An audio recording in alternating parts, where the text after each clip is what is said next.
신앙의 로드맵 시리즈 오늘 10번째 시간이고요.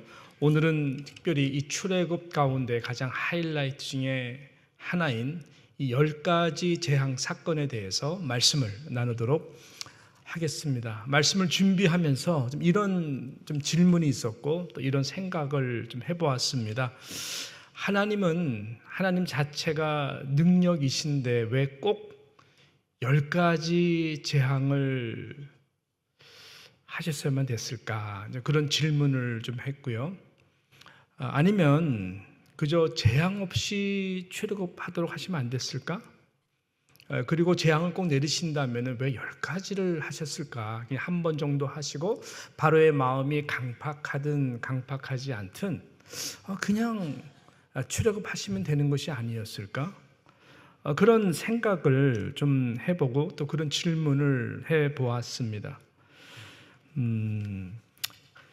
그렇다면 하나님은 왜 10가지 재앙을 내리신 것일까? 그리고 이 10가지 재앙이 우리들에게 주는 또 성경 말씀 자체가 주는 중요한 또 교훈은 무엇일까? 이런 차원에서 오늘 말씀을 함께 적용적으로도 나눴으면 좋겠습니다. 첫 번째는요, 보니까 하나님이 누구이신지를 알리시기 위해서 이 10가지 재앙을 내리신 것이다 라고 하는 것입니다. 이것이 굉장히 중요한 포인트입니다. 여러분, 모든 사건들 속에서는 궁극적으로 다 하나님이 누구신지를 알도록 하기 위하여 여러분 사건들이 존재하는 것입니다. 이것은 하나님의 말씀도 그렇고 저와 여러분의 삶 가운데에도 그렇습니다. 그렇죠. 하나님의 말씀이라고 하는 성경 자체가 바로 그것을 선포하지 않습니까? 성경은 하나님이 어떤 분이신가를 궁극적으로 우리들에게 말씀하는 것인데, 말씀으로만 하실 뿐만 아니라 하나님은 여러 가지 성경에 나오는 이런저런 다양한 사건들을 통해서 하나님께서는 하나님이 어떤 분이신 것을 늘 말씀을 하신다라고 하는 것이죠. 출애굽기 3장을 보게 되면은 일찍이 모세가 하나님 앞에서 나는 갈 수가 없습니다. 내가 누구이기에 바로에게 가고 이스라엘 자손을 애굽에서 인도하여 내리겠습니까? 라고 강하게 하나님 앞에 어필을 하죠. 그러면서 그는 이렇게 하나님께 물어봅니다. 출애굽기 3장 이 13절과 14절 말씀이 오늘 이런 주제와 연결 중요한 말씀인데 같이 한번 읽어볼까요? 시작. 모세가 아르되 내가 이스라엘 자손에게 가서 이르기를 너희의 조상의 하나님이 나를 너희에게 보내셨다 하면 그들이 내게 묻기를 그의 이름이 무엇이냐 하리니 내가 무엇이라고 그들에게 말하리이까? 14절. 하나님이 모세에게 이르시되 나는 스스로 있는 자이니라. 또 이르시되 너는 이스라엘 자손에게 이같이 말하기를 스스로 있는 자가 나를 너희에게 보냈다 하라 라고 말씀을 하였습니다. 여러분, 이 하나님의 이름 여호와거든요. 여호와 하나님의 이름 자체가 뭐냐? 스스로 있는 자다라고 하는 것이 I am that I am, I am who I am. 하나님은 지금 10가지 재앙을 통해서 그런 하나님의 자신을 나타나고자 지금 하고 계시는 것입니다. 여러분, 당시 애굽의 이 문화 속에 이 바로 왕이 애굽을 통치하면서 갖는 그 신적인 권위는 대단했습니다. 단순한 어떤 한 나라의 왕이 정도가 아니죠. 이 애굽에 많은 그 신들이 이 뒷배경으로 하는 그런 아우라가 있는, 그래서 직접 그러한 신들을 통해서 받은 왕권이라고 하는 것, 이것이 굉장히 상징적으로나 존재적으로 강했습니다. 그런 문화였어요. 그래서 바로 왕은 말 그대로 신적 통치자, 여러분 그런 그 자체였습니다. 그의 말 한마디가 이미 모든 신들의 동의 또 통치와 뜻 아래 선포되는 그런 영권의 그 말이었습니다.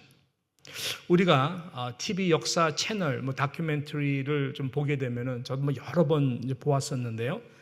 이 애굽 이 피라미드의 그 어떤 신비스러운 그러한 여러 가지 그 이야기들을 보지 않습니까? 당시 애굽이라고 하는 이집트라고 하는 나라가 갖는 이 강력한 이 문화와 그 힘은 대단했죠. 실은 이 모든 것이 나일강 중심으로 그 힘과 이 기적의 역사를 일구어낸 이 특별히 피라미드의 신비는 대단했죠. 세계 불가사의 하나가 이 피라미드입니다.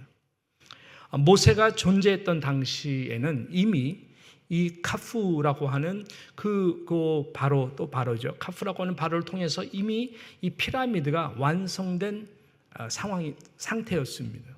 그러니까 모세는 이 가자에 있는 이 피라미드를 보면서 자라난 것이고, 또 연장선상으로 그 역사를 보게 되면은 이러한 히브리인들이 이러한 연결성의 어떤 그 신적 유물, 대형 건물들을 건축하기 위해서 투입이 되었고, 또 실질적으로 그렇게 여러 나라 노예들도 함께 투입이 되어서 이 바로의 신적인 그 말 한마디로 이 연결된 모든 애굽의 신들을 상징하는 대형 유물들을 건축했던 것이죠.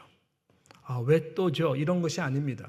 이것은 굉장히 신적인 부분들이 있기 때문에 이 바로의 한마디가 여러분 저들은 다 순종할 수밖에 없는 이러한 문화였던 것입니다. 자, 그러므로 이 모든 절대적 통치와 주권의 상징이 바로였습니다. 이 바로의 그 뒤후강은 말씀드렸던 것처럼 모든 애굽의 신들이었습니다. 실은 되게 코딱지만도 안 해. 못해. 무슨 말이냐? 태양, 아바이, 수령, 동지, 김일성하고는 비교가 안 되는 이 신적인 태양의 존재가 이 애굽의 바로 왕이었죠. 그 힘과 부와 풍요의 원천이 바로 이 나일강이었습니다. 애굽인들에게는 나일강이 단지 생명을 유지하게 해주는 그 넘치는 강의 개념이 아니었던 것입니다. 나일강 자체는 이 신의 모든 힘의 원천이었습니다. 그래서 바로는 역사를 보게 되면 매일 아침이 되면은 해가 탁 뜰 때에 이 피라미드 뒤로 한 중심으로 먼저 이 모든 애굽의 풍요를 가져다 주는 나일강 신에게 정성을 다해서 제사를 드렸다. 제사를 그렇게 드림으로 하루를 시작했다라고 기록되어 있습니다. 이건 모든 많은 바로 왕들이 행했던 것입니다. 그만큼 상징적으로 이 나일강이라고 하는 것은 굉장히 신적인 존재인 것이죠. 그래서 이 나일강가 이름은 나일강의 신의 이름은 한 가지, 두 가지가 아니었습니다.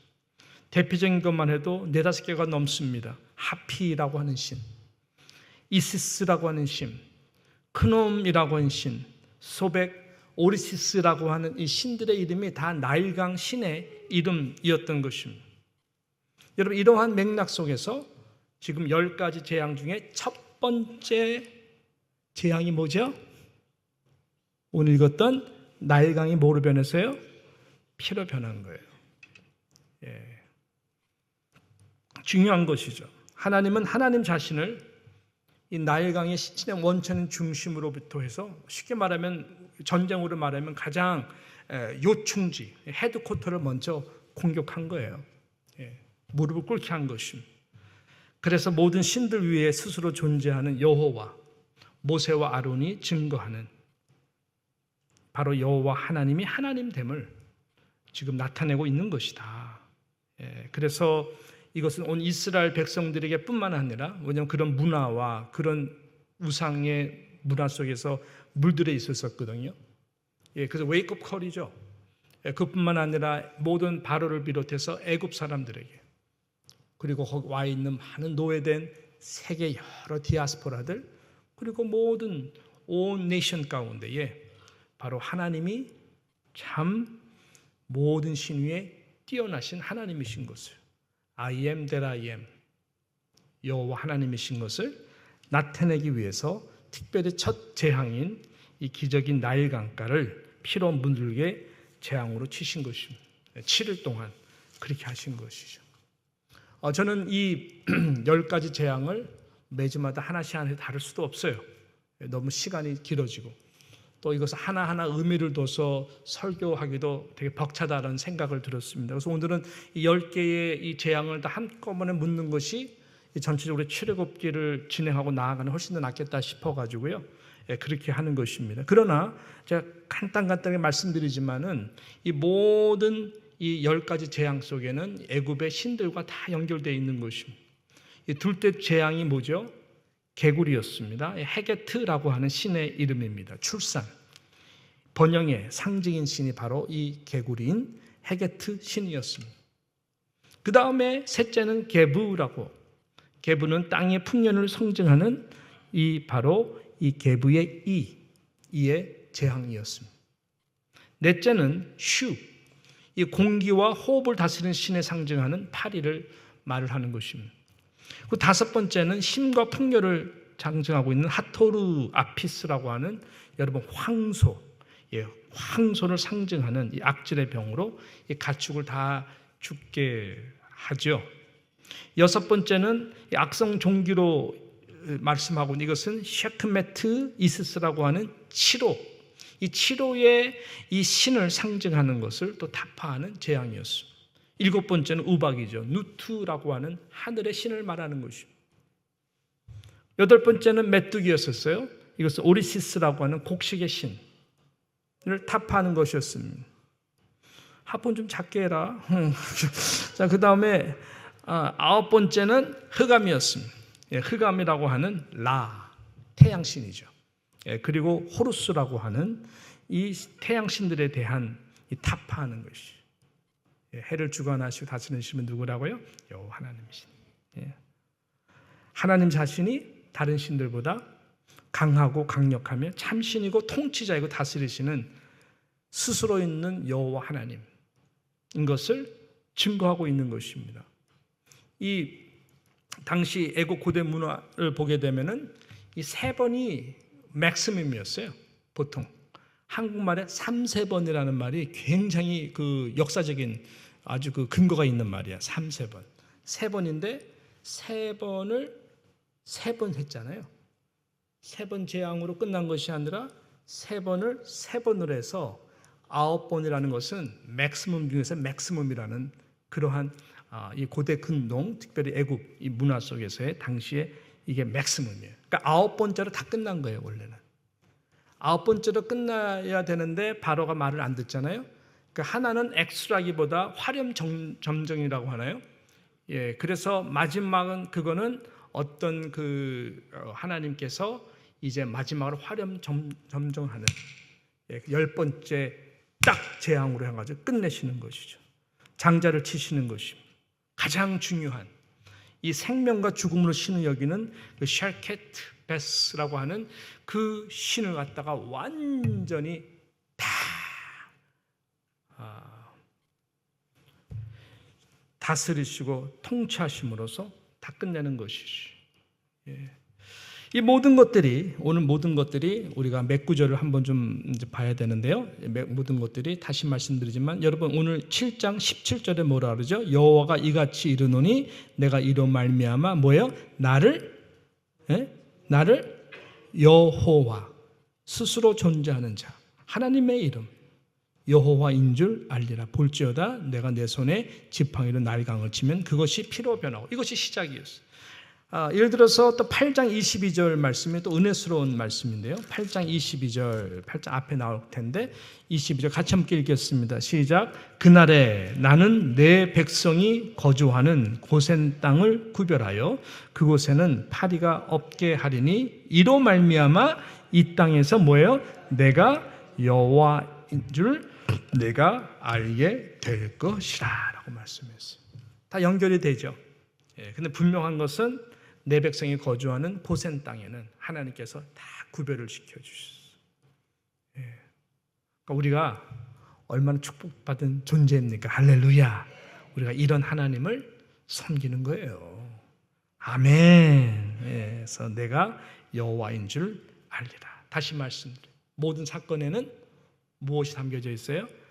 내가 누구인지, 하나님이 어떤 분이신지, 너를 창조한, 너의 가정이 가정되도록 한 나의 인생 가운데에 계시는 하나님, 내가 믿고 예배하는 그 하나님.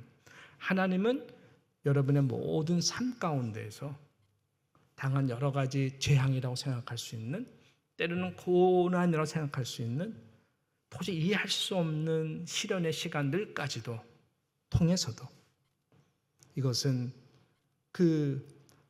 우리 주님께서 말씀하신 것, 에레미야에 가서 말씀하는 것, 이것은 재앙이 아니다. 할렐루야. 내게 오히려 소망을 주고 평안을 주기 위한 것이다. 할렐루야. 그 하나님이 어떤 하나님이신지를 알도록 하기 위해서 하나님께서 하시는 것입니다. 할렐루야.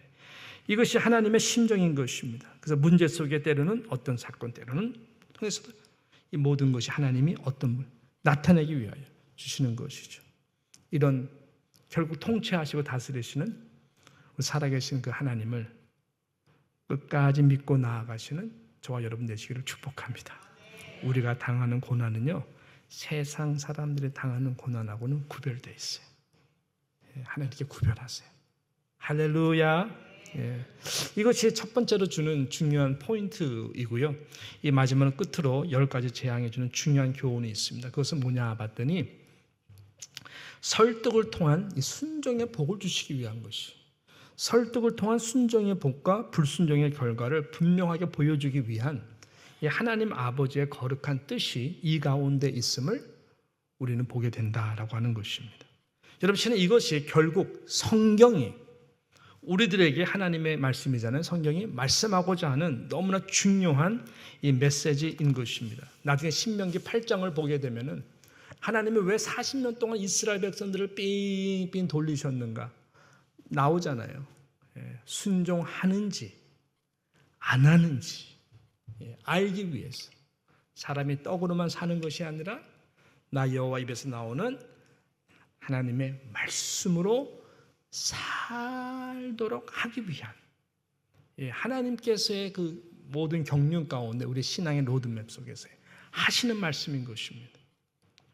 그래서 하나님은 나의 말에 꼭 순종했으면 좋겠다. 또 하나님은 하나님의 형상으로 하나님의 모든 백성들, 인간들 졌기 때문에 순종할 것, 순종하지 않는 것, 이것은 우리의 자유의 뜻 가운데에 하나님께서, 우리 로봇가 아니거든요. 인격적으로, 인격체로 창조하신 것이죠. 그래서 하나님은 순종했으면 좋겠다. 그러면 내가 모든 길을 열어주마. 나의 뜻을 이루어주마. 복이 되도록 함께 주겠다고 하시는 하나님의 이 설득의 음성이 실은 항상 하나님의 말씀 가운데에 있는 것입니다. 그래서 하나님은 말씀하시고 설득하십니다. 순종하기를 기다리시고 말씀하시고 또 설득하시는 분이 하나님이십니다. 모세와 하나님과의 첫 만남의 시작도 그랬잖아요. 하나님 모세를 설득하잖아요. 모세는 계속 변명을 하잖아요. 근데 모세가 참 잘한 것은 무엇입니까? 순종한 거잖아요. 순종하니까 하나님이 일을 하시고 길을 열어가시잖아요. 모세가 하는 거 아니라니까요. 모세가 하는 것은 단 하나 뭐예요? 설득당하고 순종하는 거예요. 됐어요. 신앙의 모든 것은 바로 이거예요. 근데 이게 얼마나 힘이 든지 머리로는 알겠는데 못하는 거예요. 근데 하나님은 설득하세요. 어떤 사건들을 통해서 또 설득하시고 순종케 하시고. 근데 이렇게 대화를 해보고 만나고 보면은 성도들 가운데에 또 만난 여러 사람들 보게 되면은 탁 그걸 깨닫고 순종하시는 분들이 있어. 박수를 보내요. 근데 한결같은 100% 똑같은 간증은 순종했더니 하나님께서 이런 은혜를 주셨습니다. 그래서 모든 것을 잃어버려도 그 마음에 오는 아주 꽉 차는 이 하나님이 함께하는 임재를 느끼는 그러한 참 행복과 기쁨을 누리는 것을 너무나 많이 보았던 것이죠. 자, 그래서 여러분 지금 이것은 바로에게만 지금 국한된 일이 아니라 특별히 이 모든 과정을 지켜보는 이스라엘 백성들에게도 이것은 너무나 중요한 것이죠. 하나님의 모든 하트는 어떻게 해서 이 과정들을 통하여 나의 백성 이스라엘의 백성들이 하나님의 말씀의 기준, 하나님의 말씀의 수준, 하나님의 말씀 가운데에 순종하는 거룩한 공동체로 만드시기 원하시는 마음이 있는 거예요. 그러니까는 이 10가지 재앙을 통해 가지고 마치 이것은 컨프런테이션을 한 바로와의 이슈 같지만 이 모든 것을 보는 이스라엘 백성들에게 주는 강력한 메시지인 것입니다. 순종함, 설득당하고 순종하는 자에게 하나님께서 어떻게 길을 열어 가시는지. 그러나 바로의 샘플은 뭐예요? 너무나 안타깝게도 끝까지 설득당하지 않고 설득당한 듯하지만은 결국은 불순종하는 한 인생에, 한 국가에 이 종말이 어떻게 되는 것을 또 우리들에게 홍해 가운데에 다 저희도 잠기면서 또 역사가 다 한 페이지가 없어짐으로써 보여주는 것이죠. 여러분, 하나님의 말씀 영원한 것이고, 그러므로 하나님의 나라는 쇠하지 않는 것이고, 살아계신 하나님의 통치는 저와 여러분 가운데 영원한 줄로 믿습니다. 그래서 우리는 이 하나님의 말씀에 설득당하고 사건들을 통하여 우리는 순종하는 자로 나아갈 때에 하나님께서 기뻐하시는 것이죠. 여러분, 이러한 은혜가 있기를 주님의 이름으로 축복하는 것입니다. 그래서 하나님이 10가지 재앙을 이렇게 하신 것입니다. 화령점점을 찍는 이 마지막 이 재앙이 결국은 모든 것입니다. 어린 양 보혈의 피, 이것이 유월절을 기념하게 하는 것이죠. 그래서 이 마지막 10번째 재앙이 복음 중에 복음인 것이죠. 이러한 생각을 가지고 있었는데 문득 머리에 생각이 났던 것이 그 책이 있었거든요. 한 3년 전에 그 기록된 책으로 기억하는데 예수, 보혈, 구원이라고 하는 그 책이 생각이 났습니다. 이것은 실질적으로 경험했던 한 선교사님이 쓰신 책이었고, 그분이 다니엘 기도회라고 하는 그곳에서 그분이 간증하면서 너무나 큰 은혜를 끼쳤던 것이죠. 그래서 이 책이 많이 좀 팔렸었죠. 이 책은 2018년 12월 그 의료 시설이 너무나 빈약한 이 멕시코 지역에서 자비랑 선교사로 사역하던 이 김윤상 선교사님이라는 분이 쓴 책이었고, 거기에는 이 사건의 어떤 간증이 중심이 되었고, 그래서 이분이 물론 복음을 항상 전하기 위해서 선교사로 갔지만은 이 사건으로 하여서 그건 정말로 이것이 모든 것이고 이것이 전부이다라는 것을 발견한 내용이에요. 큰 교통사고를 그가 당하게 됩니다. 장파열, 폐렴, 폐혈증, 살아날 수가 없는 그런 상황 속에서 사경을 헤매게 됩니다. 근데 그 시간 속에서 아내의 강력한 중보기도가 있어서 결국 살아나시게 되었는데, 이분이 그 가운데 깨달았던 영적 깊은 체험을 담아낸 책이 바로 이 예수 보혈 구원이라고 하는 책입니다. 그래서 그는 이 깊은 고난의 터널에서 그가 깨달은 복음 중 복음 모든 것은 예수 보혈 구원이다. 이 외에는 아무것도 없더라. 사랑하는 아들에게도 그 죽음 바로 앞에서는 그 죽을 줄 모르는 상황 가운데서 아들에게 전하자. 아들, 꼭 붙들어야 돼. 아빠 유언이야. 예수, 보혈, 구원. 강력하게 깨달아. 되게 파워풀해요. 그래서 이분의 그 책에서도 이렇게 나오죠. 단 한 번의 인생, 이것이 전부입니다. 예수, 보혈, 구원. 여러분, 10가지 재앙에서도 하나님의 마지막 화령 점점을 찍는 그 복음 중에 복음이 바로 이 어린 양의 보혈의 피로 문설주로 구원받은, 이것은 뭐를 예표하는 거예요? 예수 그리스도 최후의 통첩자. 끝까지 말을 듣지 않고, 그런데 마지막 예수 그리스도 선지자들을 때려잡아 죽이고 끝까지 말을 듣지 않는 모든 인류에게 마지막 통첩자인 하나님의 최후의 마지막 비장의 카드인 예수 그리스도, 어린 양 예수 그리스도를 십자가의 보혈의 피로서 구원케 하는, 여러분, 이것이 10번째 재앙이었던 것입니다. 저는 우리의 삶도 마찬가지로 생각을 합니다. 우리 날마다 삶의 현장 속에서 세상의 우상과 맞서 싸워야 되는 현실이 항상 있습니다. 그렇지 않나요?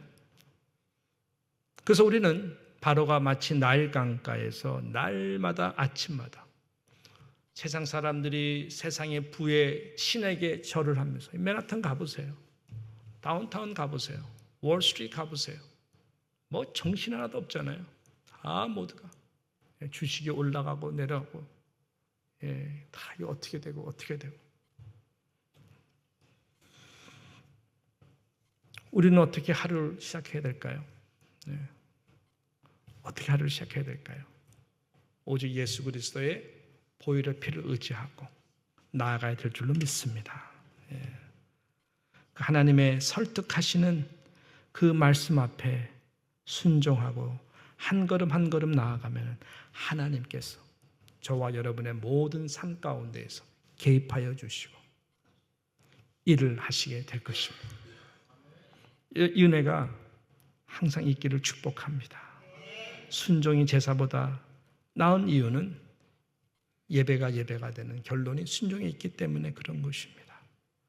그래서 이 시간 예수 그리스도의 보혈의 피를 의지하면서 우리가 함께 기도의 자리에 나아가고 또 예배가 잘 마무리되게 하고 여러분의 날마다 삶 가운데에 이 6월절 패스오버에 이 고센 땅에 거하는 하나님의 백성들은 하나님께서 닿지를 못하도록 하신 것과 같이 여러분 예수 그리스도가 주는 풍성한 은혜, 최고의 풍요로운 믿음의 복을 다 누리시는 우리 모두가 되기를 주님의 이름으로 축원합니다.